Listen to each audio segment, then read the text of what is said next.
up, guys? How's it going? Nice room. Yay!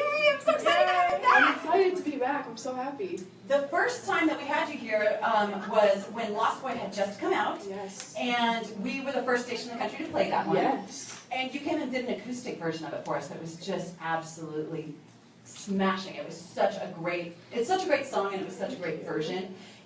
I was going to ask you the StubHub question of the day. Okay. Is that your favorite way to play? Would you rather play in this kind of room, or would you rather be, in a big, 10,000 seater? I like this kind of room. I like having my keyboard and a few people because it reminds me of kind of how I grew up, but in my bedroom with my keyboard. So it feels the most natural, I think, like this for me.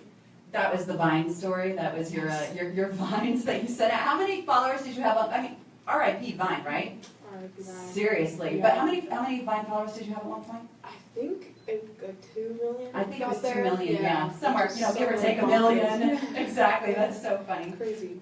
Well, congratulations on the lyric video for This Is Thank Love. you so much. That was very exciting. I Yeah. love following on Twitter the way that you go through the countdown in between the pasta tweets. Yes. Yeah, there was a lot of pasta action on your Twitter feed recently. gosh. Who was it that you tweeted out about their pasta? Khalid. Yeah, I love him, and we share a love for pasta.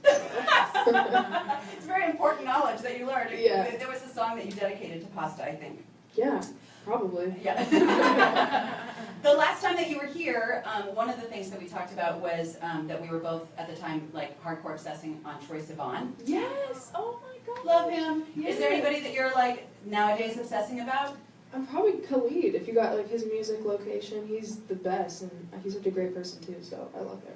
Yeah. Very cool. Yeah. When you're writing your songs, like going back to sitting in your living room or your bedroom, when you're writing your songs, do you have like a notebook or a journal you write in, or do you just put notes on your phone? No, I have a journal. I carry it with me everywhere. It's my big. I always have a notebook. I think that's the best way to write, is write when you're feeling it. And I like being classic, pen and paper. I was just going to say pencil or pen, because I mean, if you change your mind, Yeah. what do you do? So that's the thing though, because even with superficial love, there's a line, it goes, if you want to keep me, then you better treat me like a princess, make that an empress. And that was an edit that I made when I was writing it. I scratched out princess and put out empress, and I was like, I should keep that. So I feel like pens, happy mistakes are one of them, so I keep pens. That is so cool, Yeah, I love that. fact. That is absolutely great. And you mentioned back in the back is where your bag is. Yeah. There's also, speaking of your Twitter and your Instagram, there's another thing back in the back room. Yeah. Let's tell that story. Unicorn frat. I walked in and it was there. I know. This is the second one I've had in 2 days, so I'm starting to feel nervous about myself, but it's okay. So she did an Instagram story. Was it the day before yesterday? Yeah. And where was it? Toronto. So she does an Instagram story, she's in Toronto, and she walks in the room, and there's a unicorn crab, and she does #interview goals. And I'm like, oh, that's what I gotta do. So today, I get into work, and there's a Starbucks just right down on Jackson. So I run to Starbucks, I'm like, I need 2 unicorn frappuccinos for Ruth B, please. They're like, oh my God, okay, so like they're making these unicorn fraps.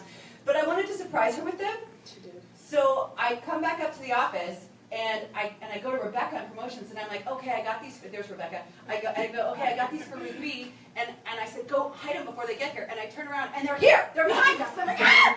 So I'm shoving the unicorn fraps at Rebecca, and Rebecca's like smuggling the unicorn fraps out behind Ruth, so that we could surprise her in the green room. Amazing. So. You surprised me. I thought it was like a once-in-a-lifetime experience to walk into a room and see a unicorn frat, but apparently it's not. So amazing. So glad that we could double up on those. Yes. Exactly. Well, we are all so excited to have you here. Thank you so much for being here. Thank you for having me. Yay! I'm excited. I'm going to play some songs now? Yes.